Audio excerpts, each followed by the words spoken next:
People were dying, and as they died, their absence assumed a peculiar resonance, as if so many children playing in a forest vanished one by one, until the few who remained suddenly stopped to listen to the stillness and to wonder where their friends had gone. Keith Haring, Robert Mapplethorpe, Rudolph Nureyev, Rock Hudson, Basquiat, Gary Siebold, Gary Siebold, Gary Siebold, my dearest friend.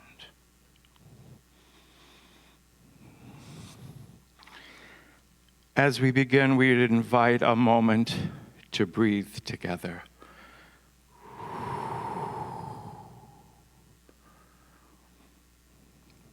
And if I could invite those on stage who will join in the blessing.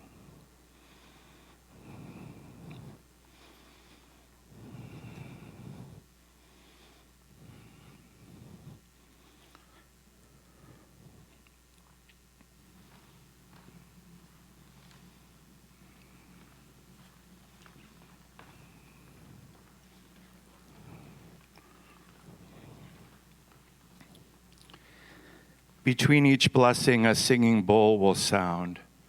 It is a call to pause, a call to center, a call to remember.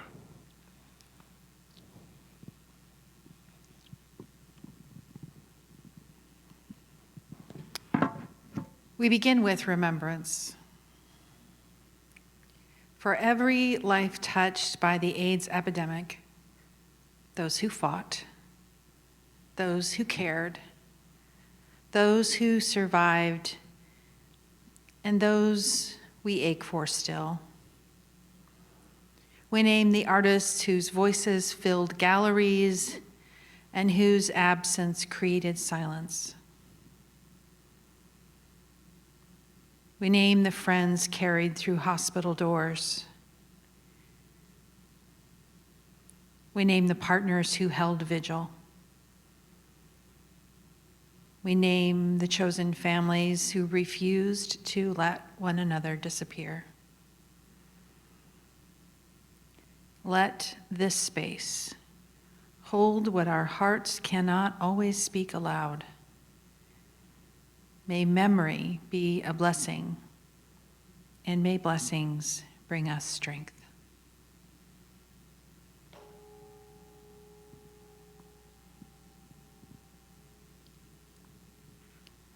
We speak now to the harm that must be acknowledged. Many faith communities failed the LGBTQ+ people during the AIDS crisis. Silence was preached when compassion was needed. Doors were closed when comfort was begged for. Today, we stand as people of faith committed to do better, to repairing what was broken, to listen without judgment, to honoring each person as sacred. May this blessing be a step forward to healing. May our communities become places where queer and trans people are cherished, protected, and fully seen.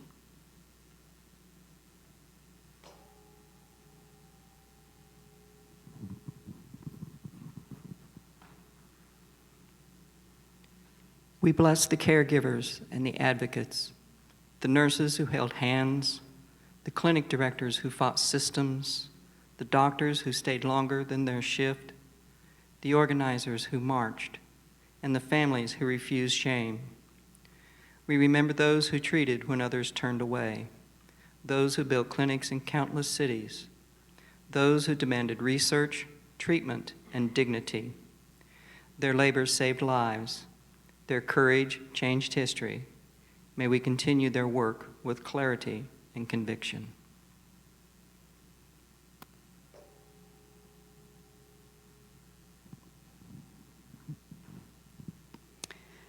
Though much has changed, the crisis is not over. Millions around the world still live with HIV without access to care. Stigma still harms, silence still wounds, and poverty still kills. We bless the ongoing fight for global health justice, for equitable treatment, for safe housing and food security, for education free from shame, for communities empowered to thrive. We bless all who live with HIV today. May they know love, dignity, and unwavering support.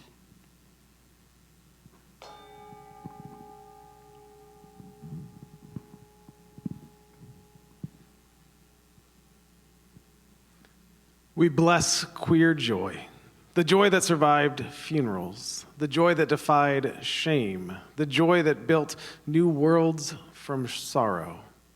We honor the Sisters of Perpetual Indulgence, born from borrowed nun habits in Iowa City, reborn in San Francisco, and forever dedicated to healing through humor, art, and radical love. May joy continue to be a form of resistance.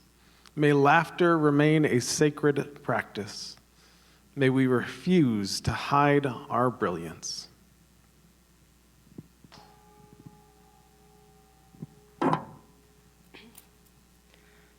Artist Robert Rauschenberg said, "The artist's job is to be a witness of his time and history. Art has always borne witness to grief, to rage, to resilience, to truth. Today, surrounded by art and community, we honor the Rauschenberg prints on view today upstairs, and all works that have spoken loudly when the world looked away. We bless museums, becoming spaces not of exclusion, but of welcome.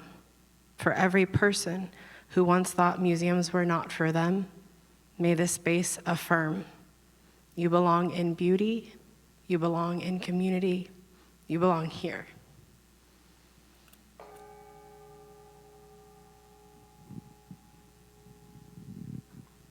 We close with a blessing for the living. May we care for one another in daily, ordinary ways. The check-in text, the shared meal, the open door, the gentle humor, the small acts that keep us whole. May remembrance guide us. May justice stir us. May community sustain us. And may love, radical, abundant, unapologetic, be the medicine that carries us forward.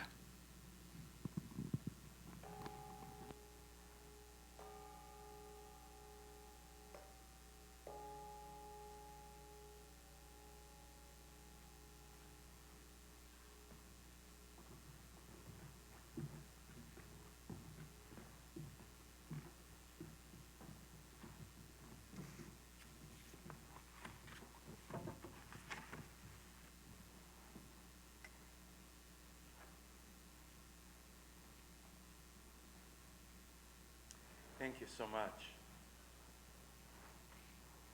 And now I'd like to introduce from the Priory of the Wild Rose in Des Moines, Iowa, Sister Dionysus, who will moderate our panel. Thank you, Sister. Thank you, everyone, for coming today. We're just going to take a moment to set up the space for a conversation. I'm Sister Dionysus, Prioress of the Priory of the Wild Rose Sisters of Perpetual Indulgence. For those who don't know us, we are the Des Moines-based, Iowa-based house of the Sisters of Perpetual Indulgence. We are a 501c3, organizes, fundraises, brings awareness and joy to our community. Thank you. I am also one of the people who set up this event last year with Mia Boo. Mia here contacted us and said that they wanted to put on an event for Day Without Art, the art world's response to a World AIDS Day, and I thought that would be great. Oh, I have one for myself, thank you. I thought that would be great, and so we collaborated and built something. It was a little more performance-based. We wanted to do something more contemplative this year, and so we settled on, not just the two of us, but our committee settled on a panel discussion being the focus. And so we invited a couple of number of 4 community members, to be precise, to come have a conversation. And so I'd like to bring them up now. Come, settle in, and we'll introduce you and get this show on the road. I feel like it's a really lopsided audience. Everyone kind of came down and settled over there. Yeah, there we go. A couple people go join us.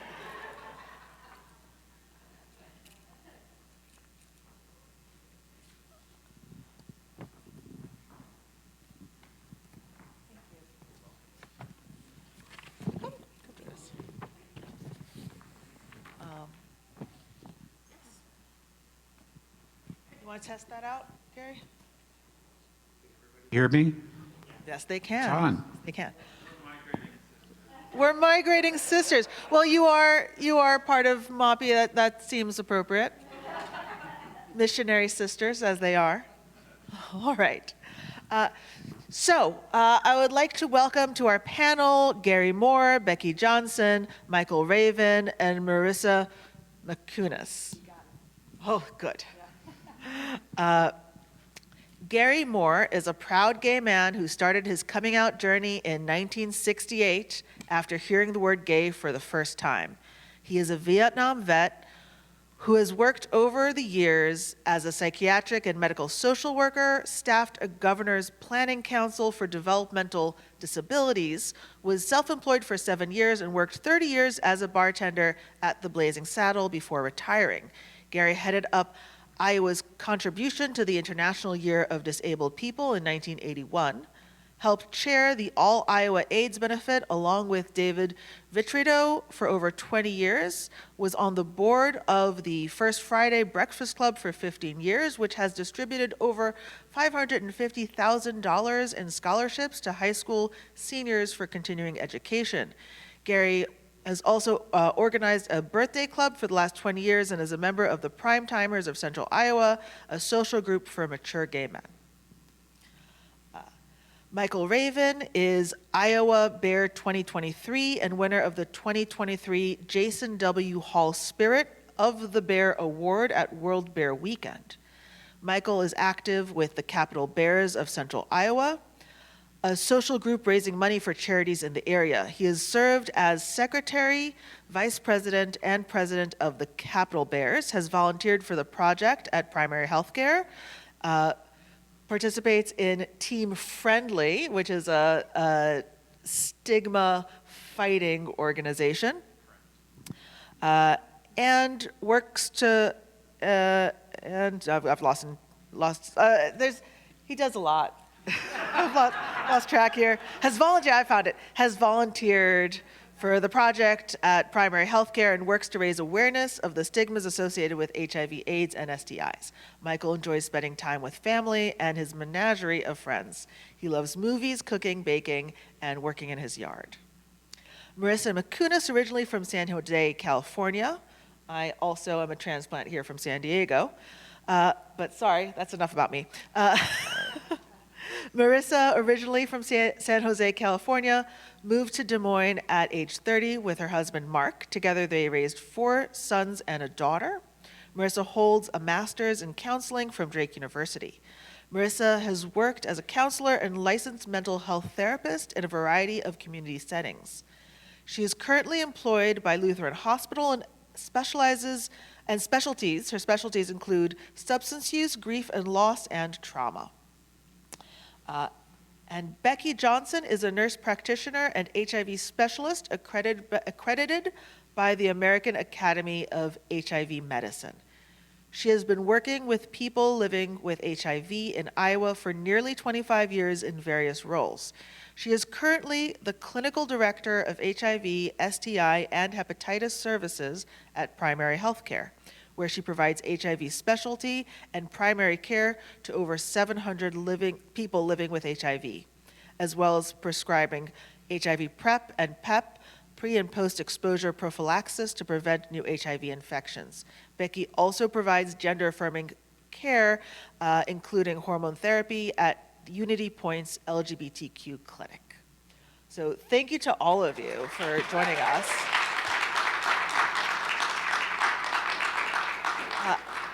As you all can see, this is a very varied group of different experiences responding to overlapping communities here in Des Moines. So I thought that I would ask them an opening question, which is, what motivates you in your work with HIV-affected communities? I started out in 1986 when I was first diagnosed. I'm a longtime survivor. It's been almost 40 years now since I've been living with HIV. When I was first diagnosed, there were very few services. In fact, I was informed that I was HIV positive, and they said, good luck, and that was it. I anticipated I had a year or two, maybe 2 years left. And so I wanted to do something that maybe would leave a little bit of a mark for my life at that time. That's when I became involved with, I went to the planning committee for the 3rd annual All Iowa AIDS Benefit. And David Vitrito was kind of heading up that committee back then with the project as it was before it was with primary health care. It was a opening, it opened your eyes right away. And so that was the start of my advocacy, wanting to leave some type of little mark before I was going to be gone. And I think a lot of people felt the same way back then. What do you do? I'm going to be gone, and they're not even going to know I was here. What really started for me, I came out in my early 20s, and I didn't know that I knew people who were HIV positive at the time.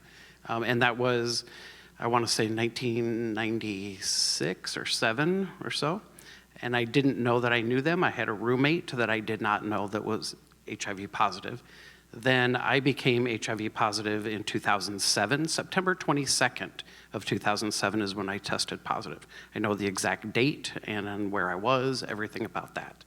Similar to what Gary says, I was very careful ahead of that. I was very careful. I was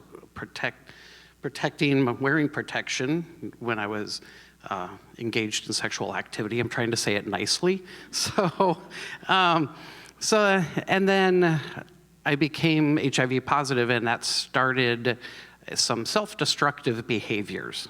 Well, again, I'm just saying that really nicely, that I have now worked through with my therapist, who is not on the panel, but I appreciate mental health therapy. Thank you very much.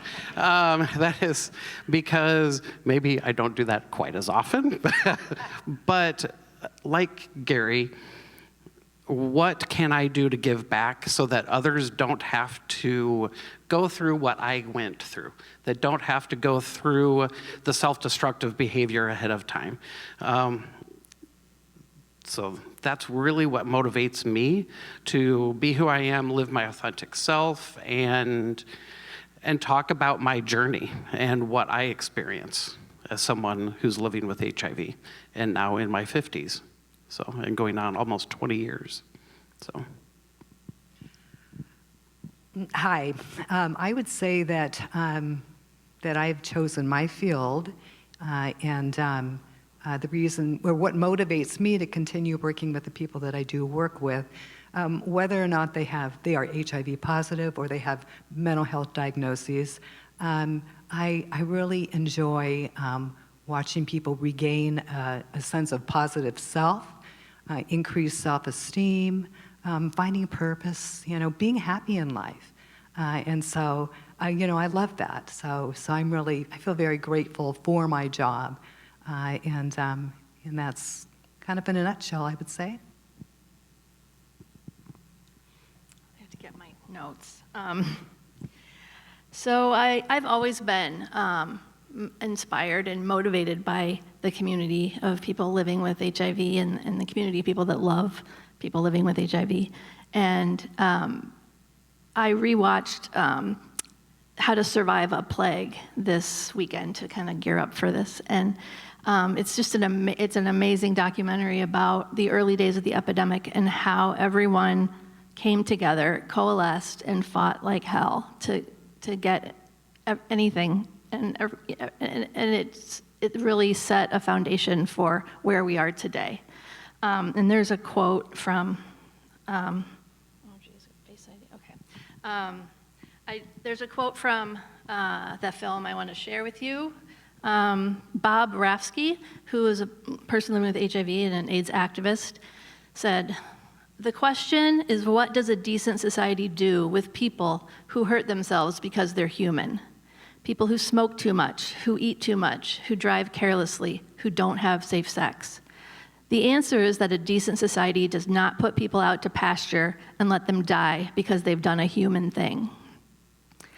And so I think the moralizing of the epidemic in the early days, rather than treating it as a public health issue and using science, was, failed the people in the early days. And that's what motivates me every day to do the work I do, is to be able to treat people with the dignity and the respect and provide non-judgmental care that they absolutely deserve, and that too often people with HIV have not had that extended to them. And I think we just have to be really vigilant in these days to make sure that we don't go backwards and repeat any of those same mistakes. So I think, why don't we share two mics, and so we'll just kind of go through. We're not going to go and what do you think? What do you think? What do you think for every question? I wanted everyone to be able to introduce themselves and talk about their expertise. But for the rest of the panel, I have a number of questions I thought we could have a conversation around, but this is not a set script. And also, we'll have a little time to open it up to questions from everyone else as well. So in thinking about this panel, I was thinking about community and also these themes. Oh, even better. Thank you. Community and how these issues of stigma, of education and awareness. And I'm an educator. I work with college students, and I see how things change with every year or two. Their perspectives, their awareness shifts. And so I would love for us to talk a little bit about how the AIDS crisis has shaped gay identity and community organizing and its legacy today, the things that people who are new to community may not be aware of. When you talk about stigma, one of the things that comes into my mind was early on, there was a group that formed an AIDS house here in Des Moines.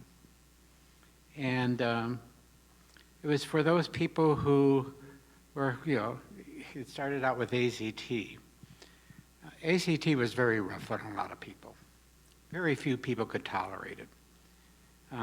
If you ever saw the movie, what is it? Dallas Buyers Club. Yes, Dallas Buyers Club.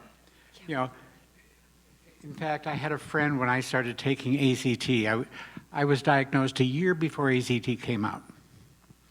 In 1987, I started AZT, and one of my best friends at that time, who was a very dear supporter of the AIDS, of the gay community, George Hans, told me, he says, don't take that stuff, it'll kill you. Well, there wasn't anything else. Not taking it was going to kill me. But there was a house where people who were having difficulty with AZT could get some care and had some community. And once that house was discovered by the public, the stigma and how the neighborhood rose up wanting that house out of there was unbelievable. These were people who were dying and were going to be dead in a short time. The stigma, the lack of empathy for people and during their last days during this time period was unbelievable. I still remember young people coming out as the face of AIDS during the All Iowa AIDS benefit and not wanting to do so because they knew they weren't going to be there the next year. I still have one of those last speeches that every now and then I just read to remember this young man who died so early. The stigma that went with that is still around today, folks, despite the fact that U equals U. 3/4 of the world that is not familiar with the gay community, who is not familiar with the HIV community, who has no idea about what AIDS means, still have that stigma. It's still there. There's a lot of education that still needs to be done. So I think we have changed. We've come a long ways, but we still have an awful long ways to go. I do, yeah. You just kind of struck a chord with me. Is this on? Yep. Yeah, it's on. Just hold it a little bit closer. Okay, yeah. I remember when I was in college, and I was studying rehabilitation counseling. One of the things that one of my instructors mentioned was that with the disability rights movement, that they look towards the gay rights movement for help, and just their strength in their ability to mobilize the way that they did. They were, or they are, a very robust group of individuals, resilient, I believe, but that stayed with me, because, those people with the disability rights movement, the vulnerability that existed within, among them. What I took from that was that this group of individuals were are a very strong group of people. And they were not gonna lay down for people. They were gonna really push for everything. So that's what came to mind for me, in your conversation. And I used to work for George Hans. So I thought I recognized you, Gary. So anyway, I'll pass. Peggy, could you explain U equals U? Sure. Yeah. For anyone who doesn't know. U equals U means undetectable equals untransmittable. So if you have HIV, you're taking your medications consistently, your viral load is undetectable, which is anything under 200 copies. And I've seen the viral load be anywhere from thousands to millions of copies, but our goal is undetectable, less than 200 copies. You cannot transmit HIV via sex.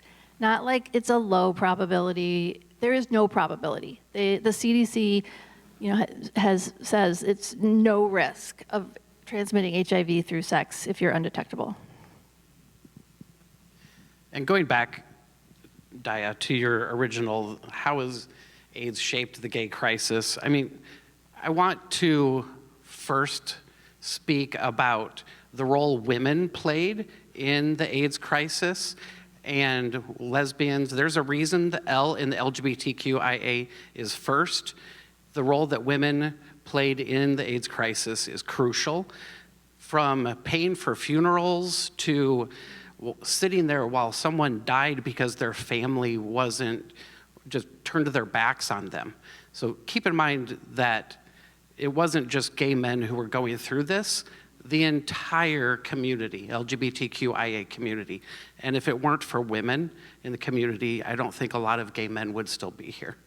So I want to make sure that that gets said very loud to everyone else, that you're aware of that. This is one of the things that a lot of people, I guess we have to be just a little bit older to remember some of the times. The LGBT community was always not together.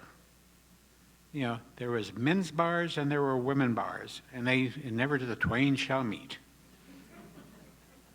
That has changed.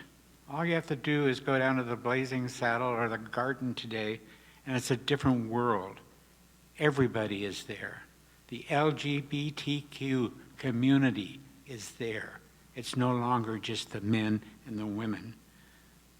HIV and AIDS brought our community together. We had to come together because nobody else was taking care of us. Lesbians were taking care of their dying brothers, and today the LGBTQ community must take care of our trans brothers and sisters. Yes. Can I comment on that? Another thing that comes to mind for me along those same lines that you're talking about is I see this not just with HIV, but with illness in general, like diabetes or alcoholism, you know, that rather than blame, we support. And that is much more helpful. You know, I just cannot think of any way to approach illness anymore. And so, and I was around when, you know, the disease was, you know, was first being diagnosed. So I can recall that too. And it was just such a cruel period of time. And I think this is a kinder period of time, and I am grateful for that. Thank you. So you mentioned the trans community. I wonder, what do you think should be prioritized today? We're about to shift into 2026.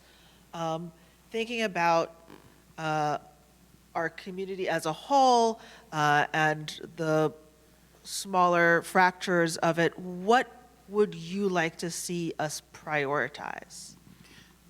For me, education, the U equals U, like Becky just said, that undetectable is untransmittable.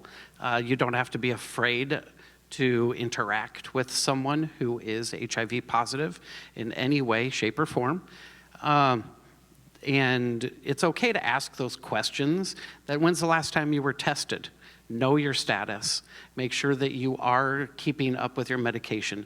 It's okay to set boundaries for yourself and for others.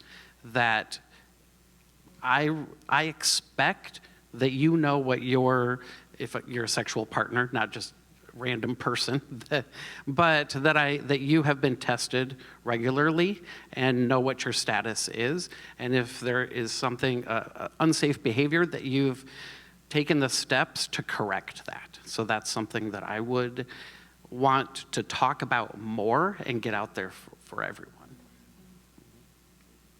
Well, I just to kind of echo that same thing, you know, to be able to have, you know, a conversation about these things without any fear, you know, or, you know, worrying about what somebody's going to say, you know, I think it's very important moving forward.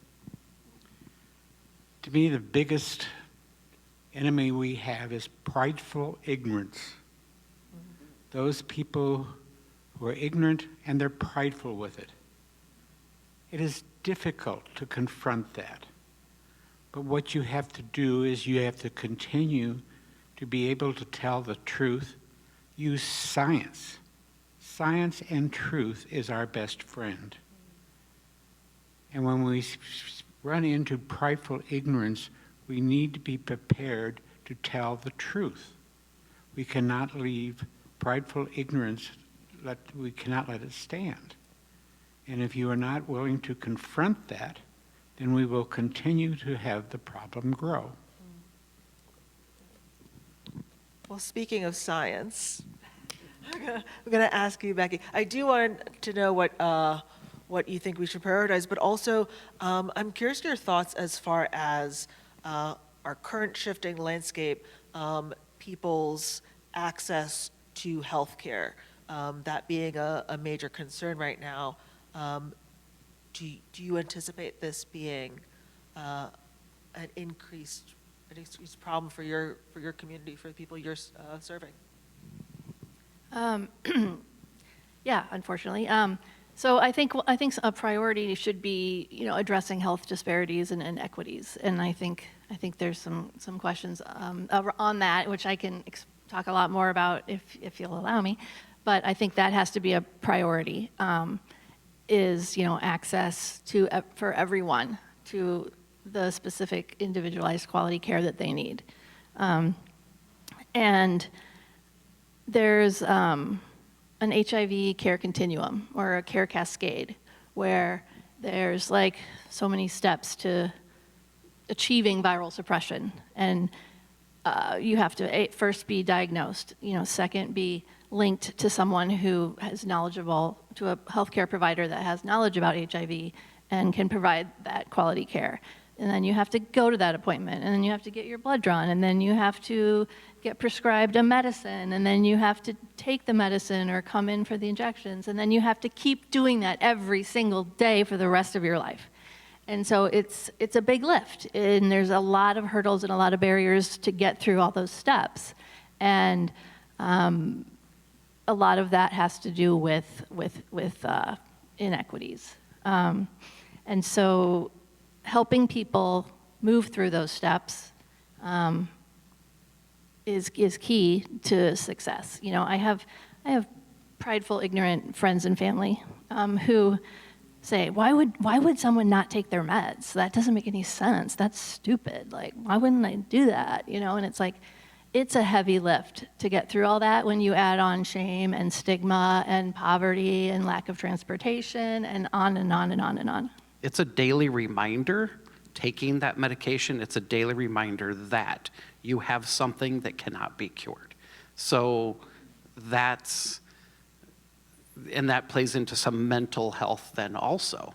So that's why people aren't taking their medication, because they don't want that daily reminder of, at least it was at the beginning for me when I first started medication. Because when I became HIV positive, the thought process at the time was that we don't start you on medication until you're sicker. And that changed, and I don't remember, I want to say it was 2010 or something like that. You could correct me if I'm wrong. But they wanted me to get sicker before I could get better. And then some different studies came out, and then my doctor said, okay, we're gonna start you on medication. Well, wait a minute. I thought I had to get sick. Well, first you are sick. And secondly, maybe, but I took that as, wait, I thought I wasn't that bad yet, that I didn't need it. That was something else that I had to deal with. So really the mental health plays a role, and that taking that medication daily was just it's a reminder. But now it's like, okay, here's my birth control, and that's how I'm taking it. And so let's put a positive spin on this, And so that's how I've tried to do that, is make that a good thing for myself. Yes, you make a good point that HIV positive, that it is a chronic illness, and the reminder of that can be trauma provoking, and so that's just another layer of this illness that people struggle with too. There's a layer of PTSD. Oh, absolutely. I would say absolutely. That I deal with on a daily basis because of that, and it can be the language when people use the terms clean and dirty. That's a trigger. That's a PTSD reminder for me. Going through COVID, and we're going off the rails, sorry, but this is what I wanted. So, because I have all these responses. And anyway, but going through COVID, and I tested positive or I tested negative. That was a trigger. That activated my PTSD a little bit also. And then MPX was, oh shoot, here we go again. And it's going to be another thing that the LGBTQIA community has to deal with. But we knew how to deal with something like that because of what we have been through in the past. So. When we talk about stigma, a couple of things that stick in my mind was some of the early medications. You get different physical things that happen to you, and it happens to a lot of people with a lot of different diseases. All of a sudden somebody blows up like a balloon, and you're going, "What happened to them?" And especially within the gay community, where physical image seems to be a little bit more acute than maybe some other areas. And it's like, we haven't stopped to think, well, maybe that medication is doing that to them. I had it's kind of slipped away now a little bit, but for years I had what they call the protease hump back here in the back of my neck. And well, that comes with age too, but yeah, the HIV belly, I keep hearing about this hard belly, and it's like, well, mine doesn't seem to be that hard. Is it something else? Maybe it's 77 years of age. But I lost where I was going here. Sorry. But no, that's quite okay. But it has again with the stigma in this idea that we're all supposed to fit this one certain image. And we forget that medication and how we treat disease can affect somebody's physical being so easily. If you've ever been on a medication that blew you up like a balloon, and then all of a sudden you lose your weight and you're down, well, are you sick now? There's all these other stigmas that come in. And within the gay community, it can be rather rough on people. So we need to be cognizant of that all the time. Get our empathy going to a little bit higher degree. I hear very similar things from what you guys just mentioned every day from my patients, and the stigma is still there. It's still very real. A lot of it is self-imposed. A lot of it is not self-imposed. I mean, there's still a lot of prideful ignorance. I love that phrase. I'm going to use it all the time now. Prideful ignorance. But on the good news, on the treatment horizon, all of the research is going into long-acting injectable treatments, and we've had our first long-acting injectable treatment on the market for a couple of years now, and no pills. You get a shot. Starts every 4 weeks, times 2, and then it moves to every 8 weeks. So patients can come to clinic, get their shot every 8 weeks, and it's been incredibly powerful for people that have that daily reminder when they take their pill, or people that live with their family or friends or roommates that they don't want people snooping around their medicine cabinet, or really live in fear of someone finding their pill bottle. And so the long-acting injectable treatments are truly a game changer, I think. And I have several patients who've never been virally suppressed, never would take their meds, and now they are.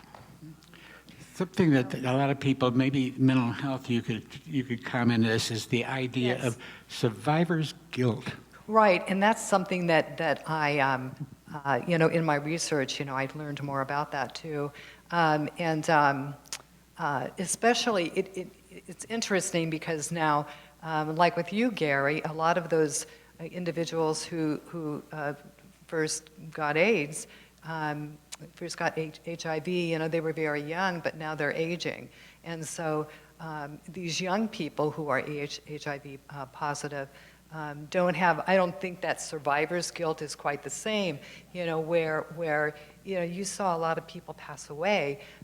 You're talking about, now what we have available, it's no longer that regime of having to go in and take that pill every day and the reminder of it. And so, but that survivor's guilt, causes anxiety, depression, PTSD, historical trauma, that people live with, and there is help, there are different things that we can do to help people with that. but nonetheless, it's a day-to-day struggle for many people. But I know too that, the prevalence of anxiety and depression is about 2 times greater in some studies, even much more so for people who are HIV positive. So it's a lot of weight to have on your back, I would think. So Kind of, and not just survivor's guilt, also that, but then also having people come up to you and saying, are you undetectable? Yes. Well, would you consider not taking your pill for me? I'm sorry, what? Can you give me, I want to become HIV positive. Can you do that? And that's not as much of a thing anymore, but it was the term, and I don't know if this is a politically correct term, but I'm just going to say it, and you can correct me, but bug chasers, is that, okay, yes, but people asking to become HIV positive and wanting me to do that. So that's another level of stigma then also. And then also there's a stigma then associated with taking PrEP, that if I take PrEP, that means I'm a slut or something to that effect. That if I take it, no, it's just, and you can take shots for that also, am I correct? Yes. So that it's not a daily pill. Some people, your systems can't handle it as well, but if you take that, then it is, you're protecting yourself and other people that you're with, but there's a stigma associated with taking that, so they won't even try. And also because medication is so good, it's okay, if I get it, that's fine. And just shrug it off. And that scares the hell out of me because of what Gary has lived through and that survivor's guilt, that people just don't seem to care anymore. And that scares me. What also comes to mind for me is substance use disorder and the prevalence of substance use disorder among people who are HIV positive. So it's a myriad of diagnoses that people seem to have as a result of the illness. So, and I think a lot of it is tied back to trauma, fear, uncertainty. So it's very real. So I'm going to come back to my questions now because I do All right. I do see a way in, and I do see a value in it. I think one of the things, speaking as a no longer young person, but someone who is on the younger side, maybe, and who works with young people every day. The topic of HIV/AIDS sometimes feels so heavy that like decision to attempt to ignore it is appealing. And so I'd like to think in a more proactive manner, perhaps, beyond medication, beyond medical treatment. How can we as a community support people living with HIV? How can we improve health outcomes as well? What can we as a community do in order to minimize the stigma, in order to relieve some of these pressures that you've been speaking of that seem to make people struggle to a greater degree? Community has a lot to do with it. You have to feel some connection to other people. Otherwise, you're battling that all by yourself. That is a lot for anybody. It's especially a lot for young people who have not developed those internal supports and knowing how to support themselves. This is one of the things, and I belong to First Friday Breakfast Club. I'm not sure how many of you are familiar with that, but I've been a supporter of that group for 25, 30 years. They offer scholarships to young people who fight homophobia and transphobia within their school system. And then we give scholarships out. Last year we gave out $23,000 scholarships to talk with these young people. These are young people who have developed this internal strength and educated themselves. That is remarkable. I'll bring you to tears some of their stories and how strong they are. But that isn't every teenager. That's not every young person. Young people are still developing these skills and these talents and these strengths. And we have to be able to help young people feel a sense of community where they have those strengths and those skills to survive. And I think that's where those of us who have developed some skills, have been able to learn from whatever time period we've been around, need to reach out to young people and give them some of our lessons. Not telling them how to do it, but just giving them support, giving them a sense of community, giving them a place where they belong. You learn those skills by watching and by example, and that's where community comes in. We have to create that type of community for young people. One of the things intervention that is very helpful for people who are HIV positive or people who have substance use disorder or people who have any mental health is group therapy. Kind of what you're talking about is being together and that shared experience, that universality, the support, the camaraderie that we get when we're together, and I don't want to. It kind of normalizes a lot of the feelings that we have. Then they're normal to feel, that grief and loss, and so whenever we do anything in our community together, and I could think of countless events that I've attended, like Gay Pride, love it, and or attending the gay chorus, or any event that that we're getting together with that kind of idea in mind is very beneficial to everybody. Okay. Education, something that I think we need to work on, making sure that everyone is aware of. Also retention for me, personally, retention of my healthcare specialists. Because if I'm going to the doctor on a regular basis and I see someone new, now I have to talk about this and I have to, what are they thinking about? What are they thinking of me? And there's some of that, and I'm sure you struggle with this in your professions as well. But then when I have to change doctors, that's another level of stress. The political climate right now, not teaching, and then not teaching young people. So Iowa Safe Schools is a good resource. Does everyone have access to that? Our kids, I know my niece and nephew live in a small town in eastern rural Iowa, and they said that Iowa Safe Schools had been to their school. What was the reception of them being at an assembly in the school gym? What was that reception?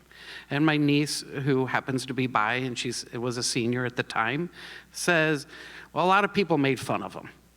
And there was a lot of comments and questions and hatred. And where are they learning that hatred? And it's from home. It's because they're scared. They don't understand. But they're learning that behavior from home. So is that really, but retention is another for me. I know it's hard for you to keep people in your offices. And then with the political climate, like I said, lowering nurses to a non-professional, that just makes no sense to me. Why are we, it's just hate, it's another level of hatred. Yeah, and I was going to say the thing we need to do is vote, and I think you should all go watch How to Survive a Plague, because ultimately that movie is about advocacy and how to form a really strong, kick-ass group of rageful people. it's just really inspiring. And so we need to remember those lessons that were taught to us by those advocates, and bring that kind of advocacy back, because we are moving backwards in a lot of ways. And when you talked about how, I wasn't sick enough to start treatment, I remember those days, and I remember when you couldn't get Medicaid until you were disabled. So you would just sit around and wait until your T cells dropped Vicious circle. to a low enough thing where you got really sick where you'd be eligible to get Medicaid. And the Affordable Care Act was huge. It was huge for people living with HIV because they couldn't get insurance. They had to wait they couldn't get Medicaid because they were usually didn't have children or weren't old, or, so there was a lot of advocacy around the AIDS Drug Assistance Program back in the day, advocacy around the Affordable Care Act, and we need to keep doing that always. And like I said, the Affordable Care Act wasn't perfect, but for people living with HIV, it was huge. And we want to make sure that continues, and we continue to build on it, and we continue to get access for all people to health care.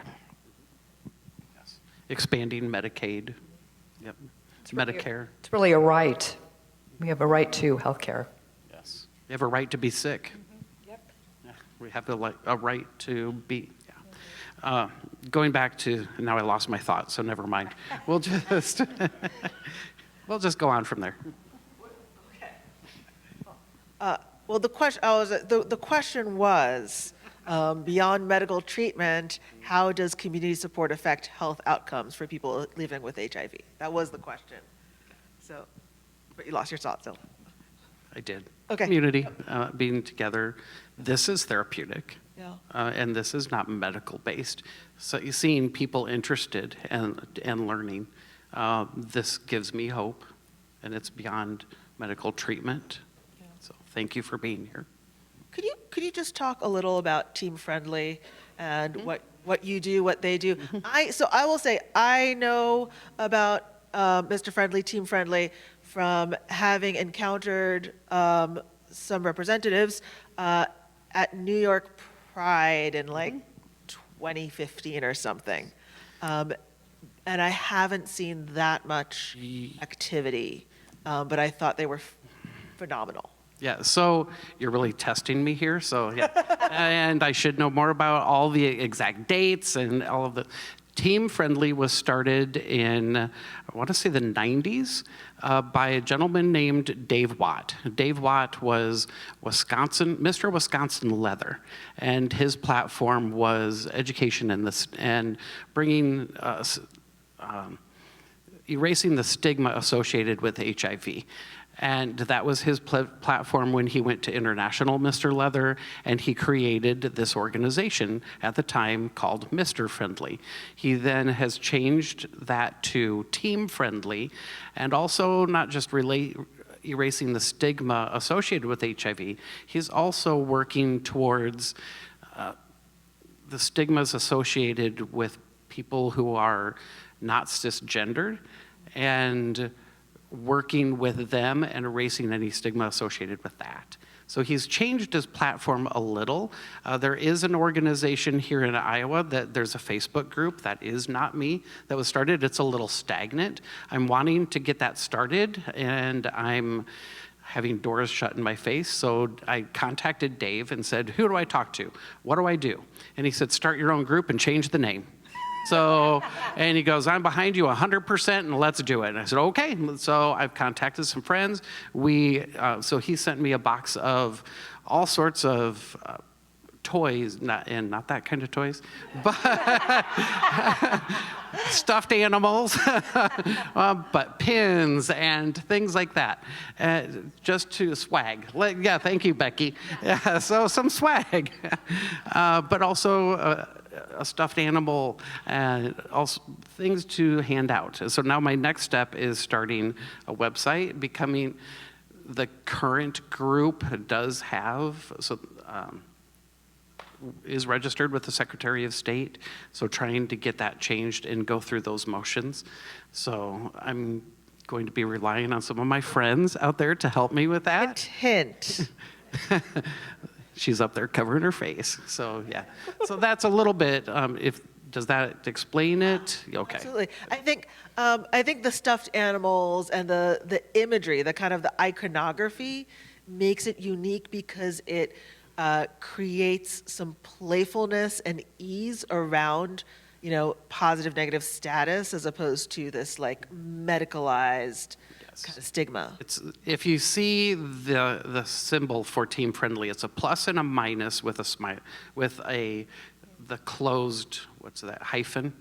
And so it makes a smiley face with one eye that's a plus and one eye that's a minus.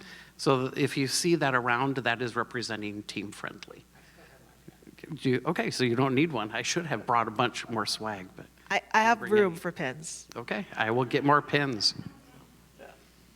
Excellent, thank you. Just checking the time.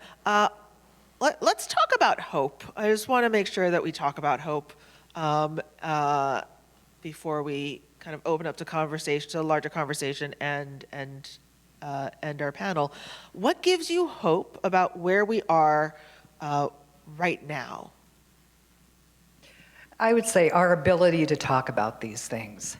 And years ago, people would talk about things, but it was a lot of misinformation. And now we can talk about things openly, honestly, without being afraid or of talked about for talking about it too. So that's kind of where I'm at with that stuff. You want to have some hope? Come to the First Friday Breakfast Club in June when we award our scholarships to young people who have done much who have done these tremendous programs in their community. That'll give you hope to see these young people who are out there. They have a vocabulary and a knowledge that I never even had the words to say when I was in high school. But they've gotten to know themselves, and they have this internal strength that is just remarkable. To hear their stories will bring tears to your eyes. You want to have hope? Come to First Friday Breakfast Club in June and watch these young people tell their stories. It's wonderful. The advances that we're making in medication, that gives me hope. This conversation, this room of people give me hope. That's, for me, gives us hope. That's exactly what I was going to say. Like, all the medical advances the vaccine research is now moving faster than it's ever moved before. I mean, it's still a long ways away, but like, it's happening. And also, again, same thing, just that you all came out today, that there are people that care and that are willing to talk and willing to fight. And y'all give me hope.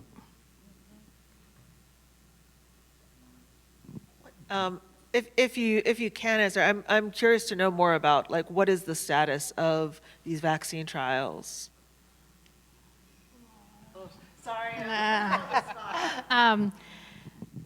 So I don't have a lot of specifics. I know that they're looking at different, broadly neutralizing antibodies and some CD4, CD8, target cell, blah, blah, blah, blah, B cell target germline, stuff like, so it's a lot of really technical stuff that, I still try to wrap my head around, but I know that they're like I said, they're like, I've been going to conferences for years on this stuff, and usually that's like kind of bleak, and many, we're not going to see it in our lifetime, and that failed, and this one failed, and we're not sure where we're going to go next. But right now they have like 3 or 4 strategies that they're using together and building on each other, and the cure research and the vaccine research are kind of intermingling. So there could someday be a cure and a vaccine. I don't know if that answers your question. One thing that's very hopeful when I go to see my HIV doctor, and he looks at me and he says, they're talking about this shot that's going to last for 6 months, and there's another one right behind it that'll be once a year that you'll have to take. That's progress, folks. That's a lot. That's big. Fuck. I mean, I get a flu shot every year. Yes. I'll be glad to take one to replace all these pills I take every day. So, you know, and when your HIV doctor is talking with you about it, it's probably not that far down the road. So there's that type of hope. Yes. That, and being, same with you, same with me, I guess, I'm stumbling with my words, sorry, is going to my doctor and hearing the same things, but also, you know, you don't have to come back every 3 months. Come back once a year. That's all I need to see you now. You're healthy in every other way because medications cause other problems, and I'm handling that medication very well. So if that if I'm handling it well, so are other people, and so that gives me hope that the medications that are out there are changing so that people can withstand it longer. Whereas where we started with AZT, that was so horrible, and now, yeah, you're fine, come back, see me in a year. And so that is hopeful. Thank you. That's fantastic. I have one more question, and then we'll move on. Because this is Day Without Art, Day with parentheses out art. I thought we could end on the question, what do you see as the role of art in healing the community, ending stigma, and or supporting survivors?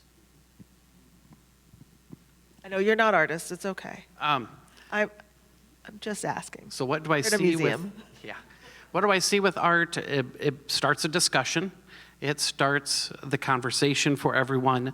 I want to be careful that we aren't sanitizing the HIV epidemic, and I don't want to use the term whitewashing, maybe pinkwashing it. I don't know what the right term would be.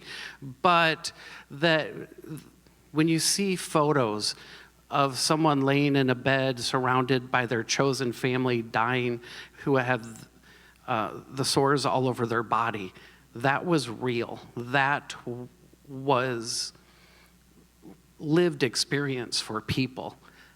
So art, while it can be very mindful, remember that it was very, very vivid, and people, the incontinence, I mean, the horrible things that were happening physically to people during that time when there was no help. Don't forget that when you go and look at those, at the art exhibits. So just remember that. Art both reflects the time period we're living in, but it also can bring joy. Yeah, I've collected art since I was a junior in high school. I've had people come in and they say, your place looks like an art museum because every piece of walls is covered with stuff. Art also brings joy, and it brings pleasure to your senses. You know, I can't understand, I could not live without art. You know, I have pieces that I bought when I was in high school that I love just as much today, and they bring me just as much pleasure 60 years later as they did when the day I bought them. Just that little possession of somebody's creativity and joy in knowing how to combine life and whatever skill they had to put on a piece of paper. You know, you have to find joy in life, and for me, art is part of that. And I can't imagine not having art, whether it's taking a photograph, doing some sculpture, playing with clay, drawing on a piece of paper, to picking up a paintbrush. You know, that's what gives you joy. Then you're spread it around. Yes, I agree with you, Gary, that art does bring us joy. And I mean, I think art has multiple purposes. It's a statement. It's changing a narrative. It builds self-esteem. I think it's good for the body too. I think when we're making art, it can be improve our health. I just recently started painting after like 50 years. And after I produce something, make something, I feel empowered. I think art is empowering. It has so many good there are so many good effects to making art, or to just going to look at art too. Something that we can do with people, and I think that's so important too. Absolutely. When you say, with people, I think art builds community. And a great example of that is the AIDS memorial quilts. And, there's still quilt panels and, traveling around the country and bringing people together. And that was a huge display. They were laid out at the mall, Washington Mall. I don't know how many, hundreds, thousands. Pretty powerful imaging. And I think, art can take away the shame and the isolation and move it to more of an empowering version of whatever your thoughts are. And I tell my patients all the time, don't give HIV the power. You have the power to you're in charge here, not HIV. And so I think art could be very therapeutic in reframing that. And so if you did not make a flower upstairs, you should go up there and become empowered to join our interactive art piece of our healing garden. Plug. Insert plug here. I saw a hand if we wanted to take some questions from the audience. And I have a microphone, so I'll be running around with it.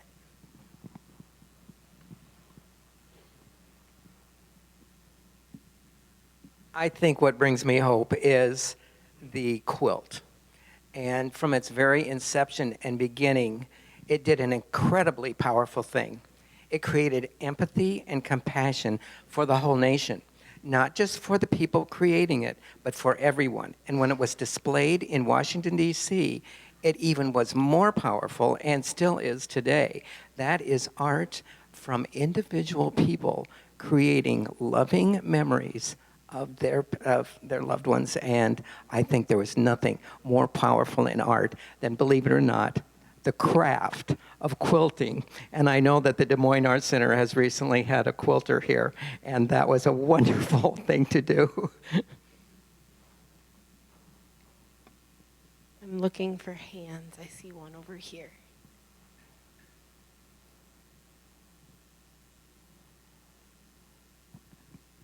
Hi. So 2 quick things. First, art for me is also about a safe space and community.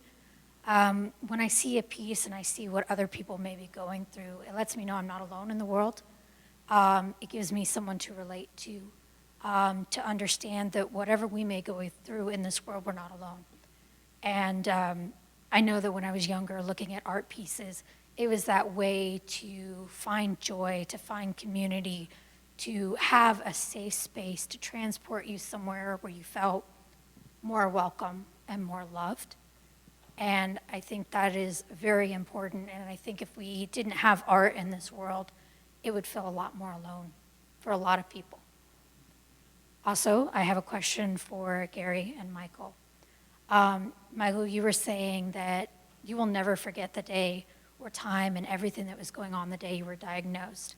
If you guys could go back and you could be there to support yourselves in that day, what would you say to yourselves? What message would you give to you to let you know that like everything's gonna be okay and you're not alone? You're gonna make me cry. That it's okay.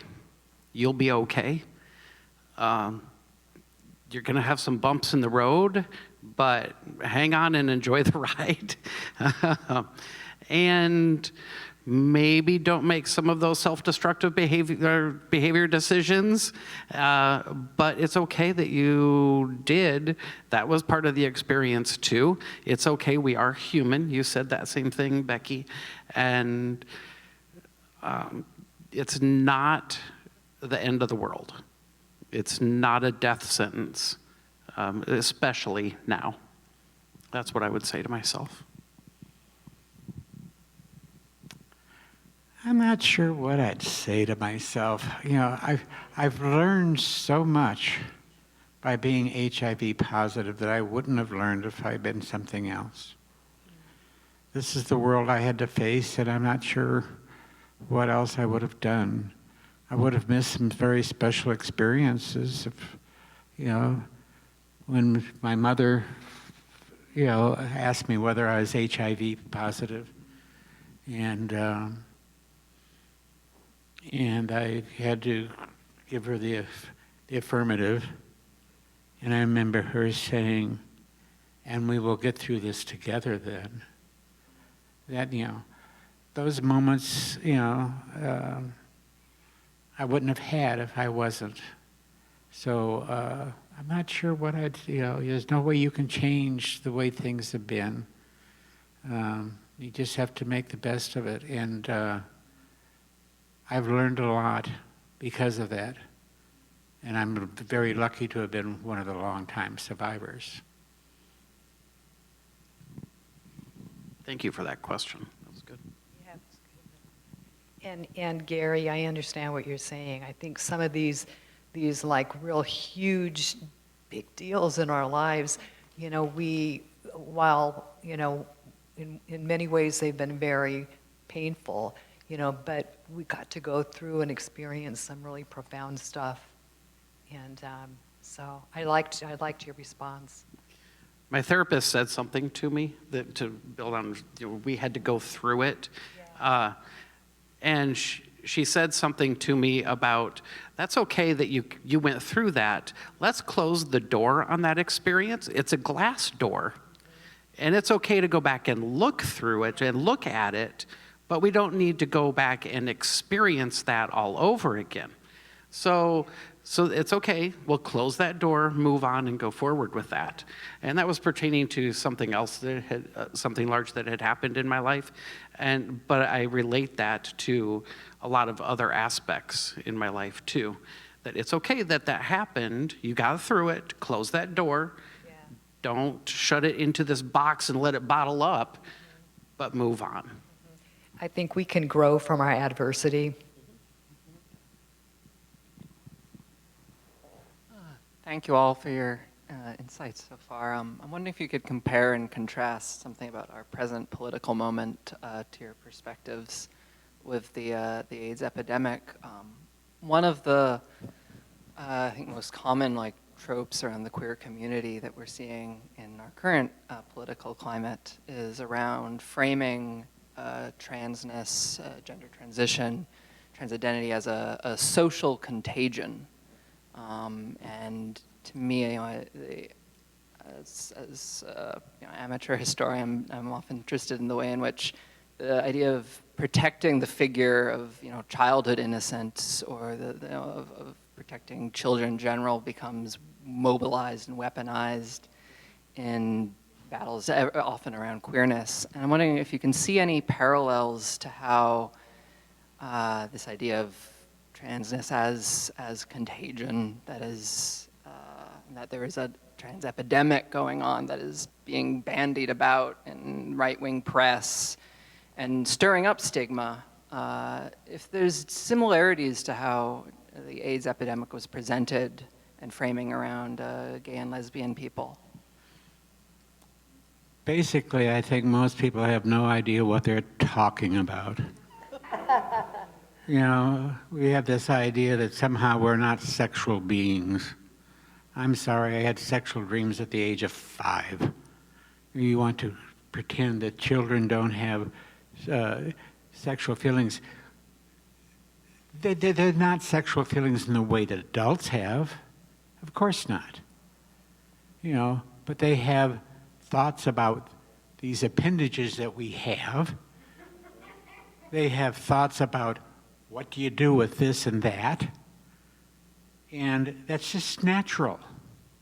And somehow we have gotten to the point where we think we have to protect children from all those thoughts, and it's wrong for them to have those thoughts.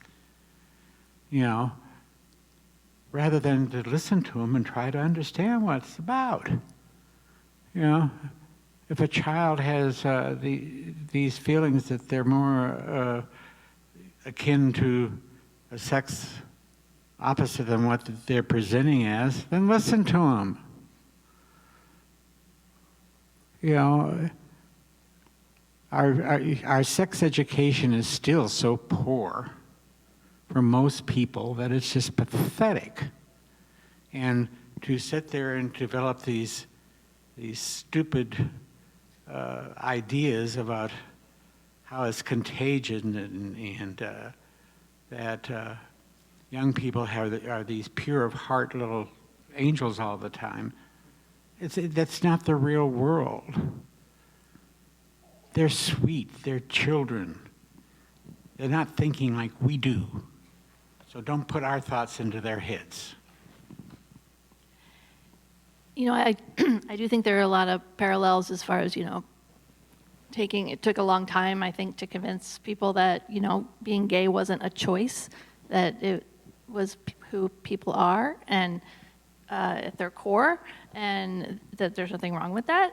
And we're still fighting that with trans folks, where it's not a choice. Nobody's choosing this hard road. And seeing my patients before starting hormone therapy and after starting hormone therapy is amazing. You know, like, people are so grateful, so grateful. No one ever thanks me for their, like, blood pressure prescriptions, but people are like, thank you so much for my hormones. I'm like, you know, just like taking them for a week. I'm like, you're not going to notice anything in the week, but it's like, it's the mentalness in the week, you know. It's like just that feeling of doing something, being towards who you are. And yeah, there's they don't know what they're talking about. Agreed with that. I don't know if I answered the question, but I do see parallels, and I feel like, you know, it is something we need to keep working on and keep advocating for and keep fighting for trans rights. A parallel that I see, and I'm not sure, being a cisgender white man, I'm not sure that this is a correct analysis, but in the AIDS crisis, really it was being ignored.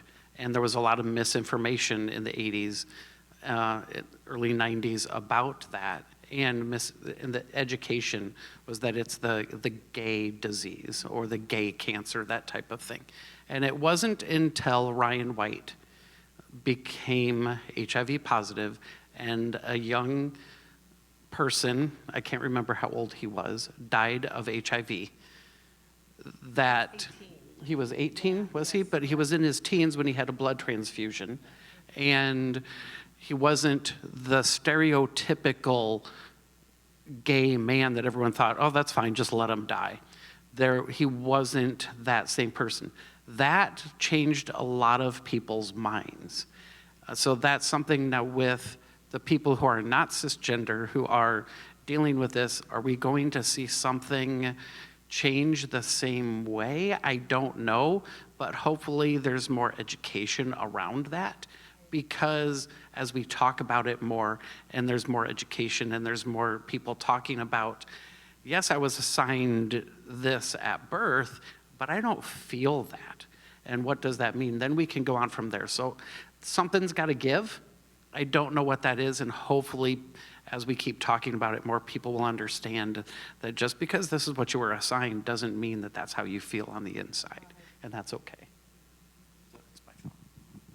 Yes, I think that you know, people like Ryan White, Magic Johnson, you know, just there were lots of people who were HIV positive that were heterosexual, and it did change the perception of HIV, but I still think that stigma existed because it's like they were, I think people with HIV still were blamed. And they were like the people who, they just got it. They just happened to, be in the wrong place at the wrong time. Or with Magic Johnson, he was being accused of being on the down low. And no, it's whatever happened, happened. Yes. Yeah. And there was, can I just say one more thing too? In my research, when I was looking, I did a lot of research on, it was Ryan White. And there was a picture of when they were carrying his casket, and it was like Phil Donahue, all of these people, that came out for him, and honestly, I feel like I'm going to cry again, just reliving that story. I did start to cry when I was at home, because he.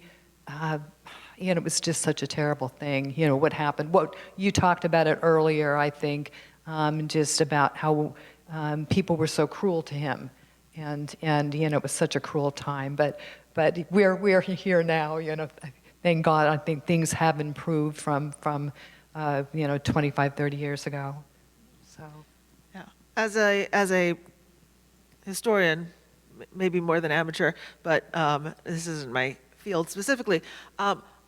It seems to me that the shift in the 80s happened because people were not trying to assimilate and politely request respect, but were demanding it. I do teach theater for social change. I teach my students about ACT UP, and the way that ACT UP insisted on attention and did not try to appease in any way, and we're not apologizing and cleaning anything up. And I worry that our community attempts to sanitize queerness in the hopes that maybe the government will hate us less, and that's always a losing strategy. I agree. Oh, yeah. Whoops.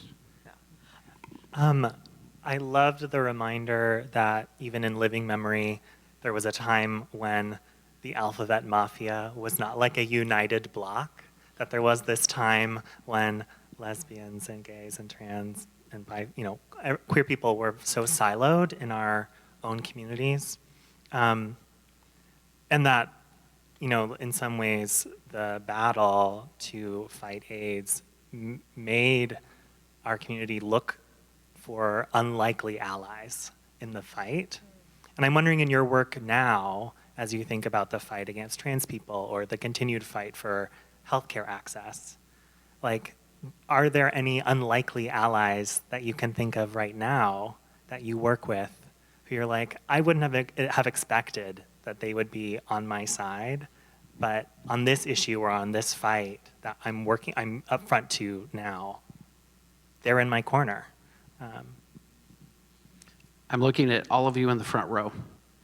All of you have unlikely allies for me. I was raised Catholic, and so being gay, oddly enough, I wasn't supposed to be. You're all associated with faith, with a church.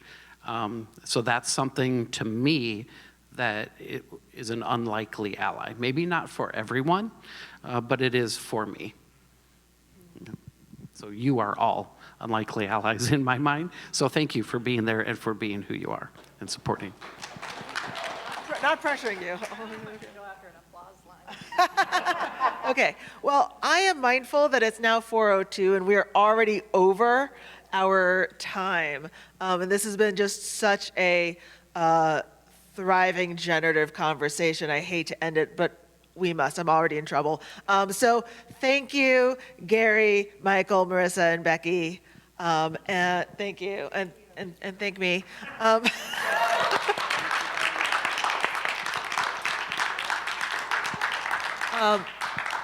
And so thank you. I would like to invite Sister Clara back up, as well as my other sisters, as we conclude our event. Thank you so much. I so appreciate it. And I have one thought. I have one thought of what my hope is. And my hope is that prevention continues. I think about so many years ago when the project brought a person to Iowa Lutheran Hospital to visit with an adolescent group. They did a healthy lifestyles group. And they would come every week and they would do that, and they would bring condoms and they would bring information. And on the other side of that group room door, there was the supervisor's office. And she said, "Thank you so much for inviting them to our hospital. The things I learned today that I didn't know." So thank you for that, obviously, and that prevention occurs, prevention occurs. And for us speaking to that, what safer sex continues to be, that yes, we do have condoms, and that we have this culture where we talk about consent that comes from our youth. And what that means as well, too, that's part of convention, and I'm so grateful for that. Can I ask those who offer our original blessings to come up to the stage, too, as well? Yes. And please introduce yourself as you come up. That was part of my note that was there, and I looked away, and all of a sudden, we were there. Tell me your name and where you're from, please. Gail Morris, Walnut Hills Church. Susan Lexington, Walnut Hills. So Nate Nimms, I'm the pastor at Walnut Hills. Peggy Willis, Walnut Hills United Methodist. Luke Stringer, an associate pastor at Plymouth Congregational Church. Reverend Heather Wachendorf, New Beginnings Christian Church, Urbandale. And my sisters? Sister Tasha for now. Sister Kitty Chaos. Sister Souffle. Sister Lamiana Davenport. Guard Garrison. You already know me, Sister Dionysus. Yes, thank you so much. Well, before we end, I would certainly like to thank the Art Center for having us here. Definitely. Having our dear Mia lead us once again was such a joy. And also Diana up there, and certainly Dr. Kelly Blom as well, too.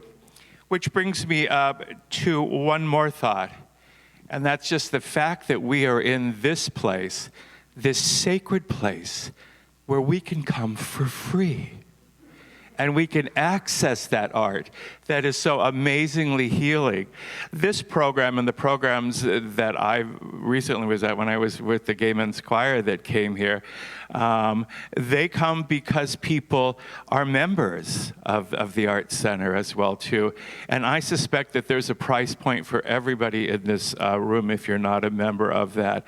And I found out this week, as we renewed our membership, that ambassador level, you could have 10 grandkids as well that come along there. So my husband and I, we got 13, They can come to town, we can bring them here and be part of that. So please do consider that as well. Thank you. And please join me in this final blessing. Divine Creator, we ask that you would help us to honor those who have passed with dignity by not forgetting the joy that they brought as a gift to all.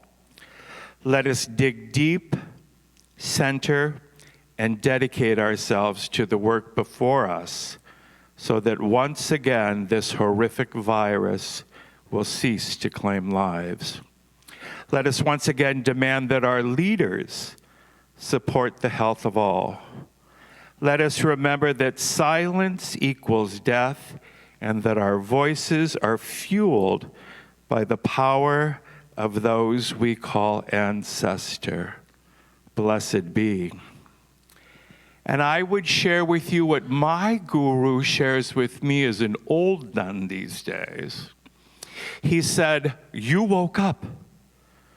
1.5 million people died in their sleep last night of natural causes. Why did you wake up? To find your joy and spread your joy. Now be off." And I would share that with you. Let's enjoy this art, shall we? Thank you all so much.